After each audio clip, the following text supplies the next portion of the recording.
I watch the movie, I feel cursed. I can't guarantee you watch this review and not feel cursed because of the movie. Is it good, though? Well, let's talk about it. What is up, Netflix fans?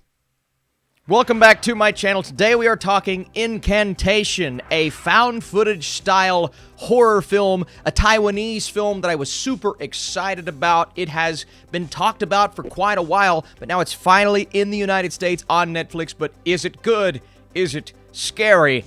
Let's get into the premise. To confront her fears of losing her daughter to a deadly curse, Ruo-Nan starts documenting and sharing her story with the camera and essentially with us as an audience. Start with the rating as always. This film was rated TV mature for scare the crap out of you. That's what I'm writing down.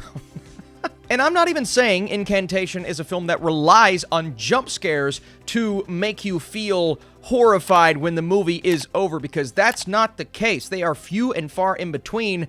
I can only recall like 2 or 3 in the film. Do they work? Are they effective? For the most part, yes.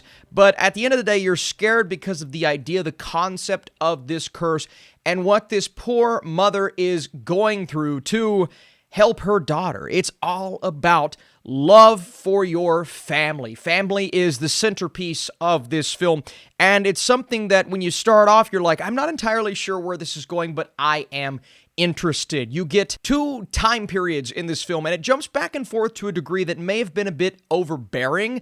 I don't want to say confused, but I was slightly lost at points in the film. I do wish they would have handled that with a bit more care, but I was okay with it because every time we would jump back to the past and get more of how this built up in its entirety. In the present, we're focusing on this mother and her relationship with her daughter named Dodo, how the curse affects them as a family, and what the repercussions are. Trying to solve this problem back then and now, but what got us here in the first place. That is a minor point of the film, but the real point of the movie is to make you feel as haunted, terrified, and uncomfortable as possible, because us as viewers, we're watching this found footage style movie. You think of a film like The Blair Witch Project, and it probably works best when it's in the horror genre. So that was nice to see. But it also gives it that feeling of we are watching something that maybe we shouldn't be watching, and by the time you get to the end of the film, you really think that you shouldn't be watching because that curse is dispersed in a very interesting way. I rhymed there,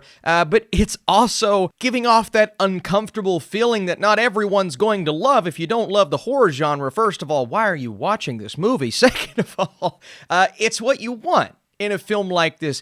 The imagery, absolutely. I think that's the best part of the film. Listen, great performances across the board. I thought the direction from Kevin Ko was more than solid, right? It evokes and brings out those emotions from said events that happen, and you're thinking to yourself, how in the world is this based off of a true story? Because it is. And seeing some comments and whatnot on Twitter, people talking about this true story, I feel as if maybe, part of me is like, why'd I watch this movie? Because I feel cursed now. But that's exactly what you want in a horror film, and that's exactly what you get. Even with jumping around from past to present and feeling as if I could have maybe learned more about a couple of these characters, the core relationship between a mother and her daughter is intact. You understand why she does what she does in the film, even though she is willing to put other things at risk to protect and save her daughter. Doesn't matter. I'm going to do what I have to do. I respect that, but at the same time, I'm like, oh, that means, oh boy. And in that way, you think of The Ring, right? A kind of a found footage version of that where the camera is always strategically placed so you can get the most chills. I don't want to say full-on jump scares, but chills out of the situation. Seeing things in the background. Is that moving? Is it not moving? The camera, falling and being strategically placed in a way to where you're kind of seeing something that's going to make you scared. And then you get that gut punch type of scares that are prominent and That works as well because of what the camera is doing, because of how the cinematography is operating. I thoroughly enjoyed that. But looking at another huge positive with this film, the atmosphere, the sound design, the effects that are happening. Because it's found footage, you can mess with the audio at times. You can give us security footage, black and white, and all of these different things coming together to create for this mostly cohesive experience, but one that whether you love the way it's pieced together or not, you're going to respect at the end of the day, because this is what a horror movie should do. It should scare you, make you feel uneasy. We're dealing with something extremely supernatural here, a curse that is placed upon certain characters, but it goes beyond that. It goes deeper, and exploring that lore, hearing the chanting, feeling the sounds that are coming from people's mouths. That's what she said.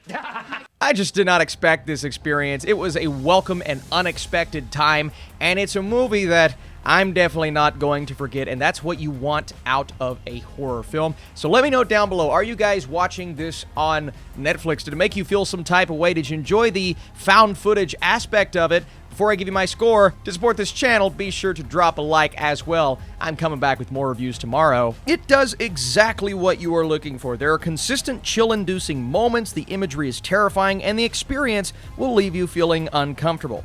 It is the best horror film of the year. I'm going an 82% with my score. I really enjoyed this. What a nice surprise of a movie.